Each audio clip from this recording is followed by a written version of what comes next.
Hai, selamat datang di video kedua sebelum terakhir dari seri MySQL. Sekarang dan video selanjutnya akan membahas tentang replikasi. Sekarang kita akan bahas replikasi satu arah, yaitu dari master ke slave. Apa sih replikasi itu? Replikasi itu pada dasarnya adalah duplikasi database dari satu database menuju ke database lain. Tapi dia itu nggak benar-benar gitu. Itu dalam tanda quote.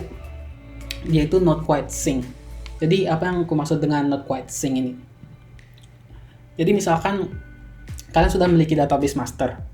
Kalian sudah melakukan beberapa query dalamnya, insert, dan delete. Setelah itu baru kalian memutuskan untuk membuat sebuah slave di dalam database itu.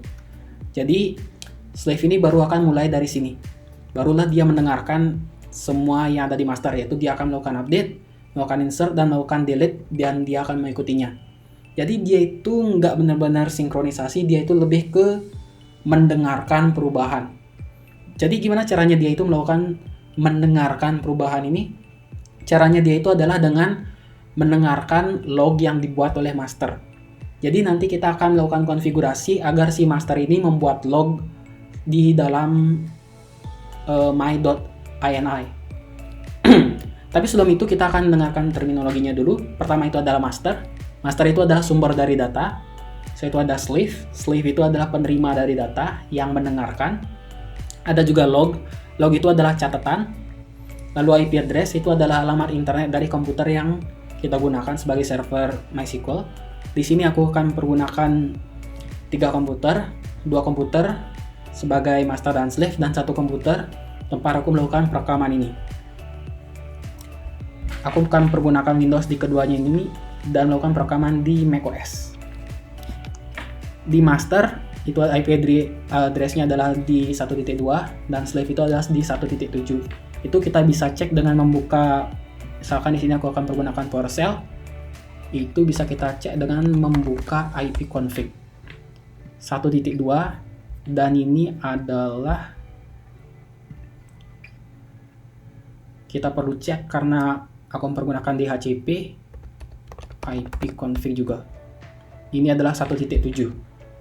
Jadi setelah kita tahu yang mana akan jadi master dan yang mana akan jadi slave, ini ngomong-ngomong bisa terhubung bukan hanya dari local area network aja, ini bisa terhubung di internet. Yang penting antara master dan slave-nya itu bisa saling berkomunikasi satu sama lain.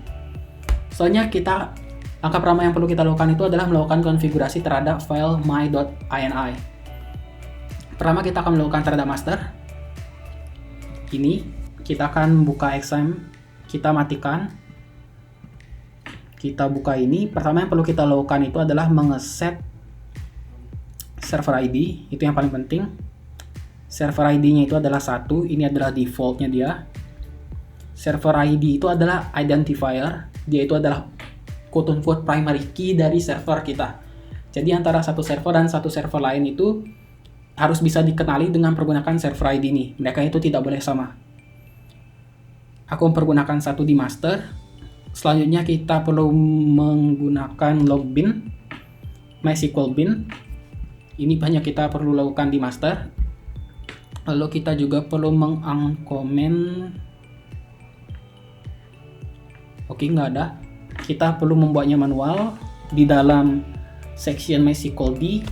Itu kita perlu ini sebenarnya nggak harus gimana ya, ini opsional. Fungsinya ini adalah melakukan flush, membersihkan log ketika melakukan commit terhadap sebuah transaksi. Transaksi itu ada beberapa query dan oke, ini kita aktifin aja, kita bisa copy saja langsung. Dan selanjutnya itu adalah sync bin log. Ini gunanya adalah untuk melakukan sinkronisasi terhadap log kita, file bin kita yang merupakan file log. Oke, kayak gitu. Ini kita simpen, kita jalankan. Oke, udah jalan. Kalau kalian tadi itu masih jalan, kalian stop, setelah itu jalankan lagi. Selanjutnya kita bakalan perlu melakukan konfigurasi di slave. Seperti yang tadi aku bilang, server ID ini adalah identifier dari server MySQL server kita. Di sini yang perlu kita ubah itu cuma server ID aja. Itu bisa kalian ubah dari sini lewat config ini, atau aku akan pergunakan exam tips, kalian bisa menggunakan tombol tab untuk membuat autocomplete. Setelah itu MySQL, setelah itu bin. Lalu di sini bakalan ada file my.ini. Cara kalian mengeditnya itu, misalkan aku ingin membukanya dengan Notepad, aku bisa mengetik Notepad my.ini. Di sini yang perlu kita ubah itu adalah di MySQL D dan di server ID. Dari yang defaultnya 1 kita ubah menjadi 2. Di sini juga ada sebenarnya ada beberapa konfigurasi tambahan, kayak ini master host, master user, master password, master port. Ini bisa kita lakukan konfigurasi langsung di file ini. Oh, ini server ID yang 2 template-nya. Kita ganti aja yang di atas. Tapi sekarang kita akan pergunakan dari query aja. Ini kita simpan. Kita jalankan MySQL sebagai sebelum itu aku bakalan pertama kita perlu membuat user dan memberikannya privilege, yaitu hak akses replikasi slave sebagai slave. Ini kita akan memberikan dia hak akses itu kepada semua database. Username-nya itu adalah new user, passwordnya itu adalah password, dan arti tanda persen ini adalah bahwa dia itu bisa diakses dari IP address luar. Apa sih IP address luar itu? IP address luar itu adalah selain localhost dan juga selain 127.0.0.1. Jadi kita perlu ke exam MySQL bin. Setelah itu kita juga perlu masuk ke MySQL. Usernya adalah root dan passwordnya itu adalah password defaultnya itu adalah 0. Di sini kita perlu melakukan grant replication slave on di semua database kepada user. Nama usernya itu adalah new user. Add tanda persen ini artinya dia itu dari IP address eksternal, dan identified by passwordnya dia.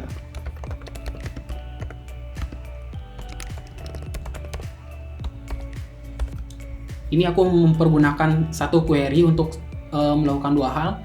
Pertama, aku membuat user ini, lalu memberikannya hak akses. Itu aku lakukan 2 query dalam 1 baris.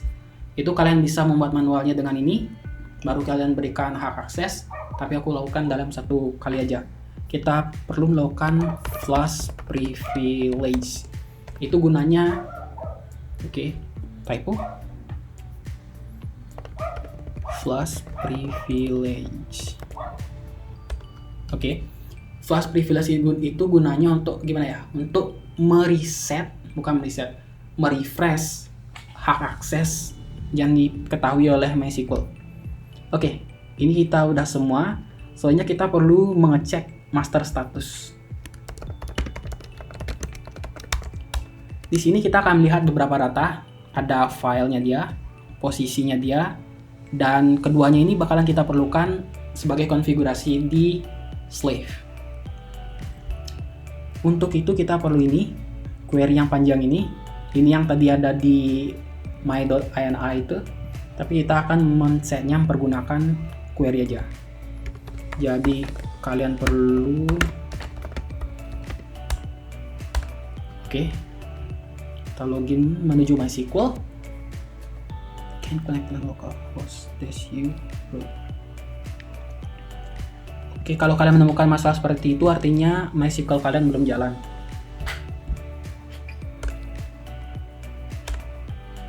Ngomong, kalian bisa mempergunakan ini untuk memastikan bahwa server ID kalian itu udah terset menjadi 2. So variables hide server underscore ID. Di sini udah terset 2, tapi kalau kalian masih terset 1, itu kalian bisa kalian force dia untuk ngeset dengan menggunakan command ini. Sekarang yang perlu kita set itu adalah ini. Change master to. Yang pertama itu adalah master host, underscore hostnya itu adalah 192.168.1.2. Selanjutnya itu ada master user.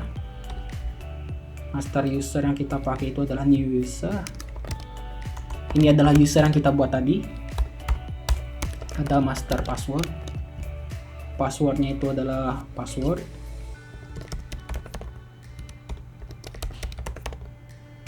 Selanjutnya ada log file. Ada master log file.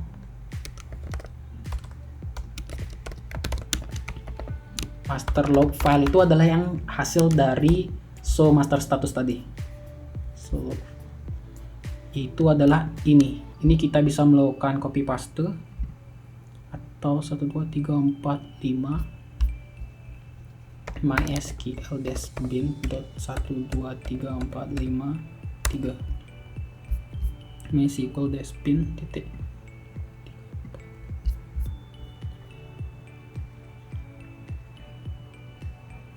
53. Oke, selanjutnya itu ada, aku kelupaan tanda koma. Selanjutnya itu adalah master log post. Master log postnya itu adalah 656. Itu adalah posisi div kita saat ini. 656. Oke. Setelah itu kita bisa enter. Titik koma. 656 master log post. Wah, aku tipu. Master log file. Itu tips, kalian bisa menggunakan arrow atas untuk yang query yang terakhir. Master host, lalu ada master user, lalu ada master password, lalu ada master log file, lalu ada ini yang error. Dari master log file ini kita perlu master log post. Aku tipu. 656. Wah. Master log post. IP master.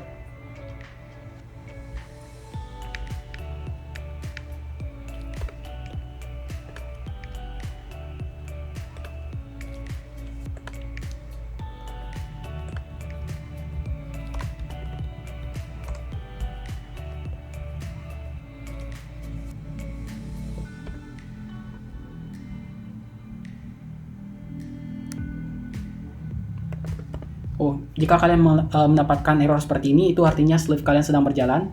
Kalian bisa menstopnya dengan menjalankan stop sleeve. Lalu kalian bisa mengubah ini.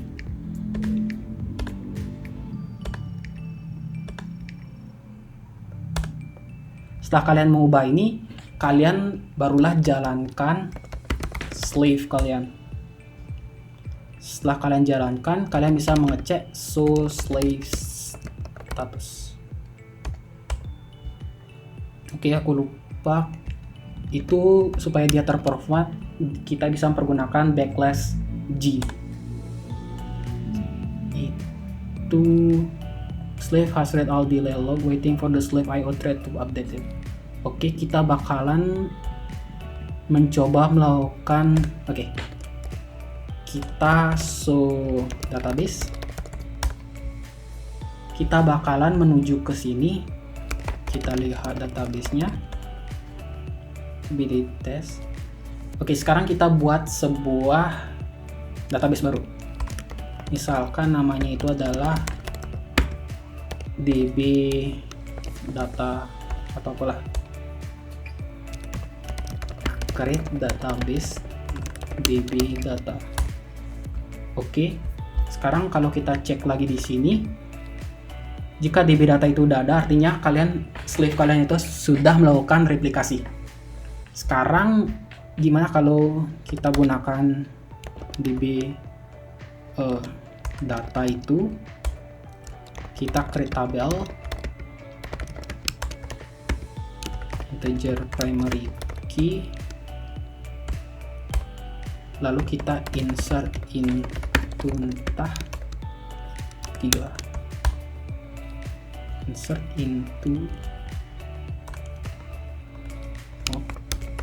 values-nya adalah 3. Setelah kita cek di sana, kita juga lakukan hal yang sama di sini. Oke, kita show tables. Oke, udah kelihatan nama tabelnya. Kita select data yang ada di entah ini. Oke, udah kelihatan. Jadi itulah replikasi.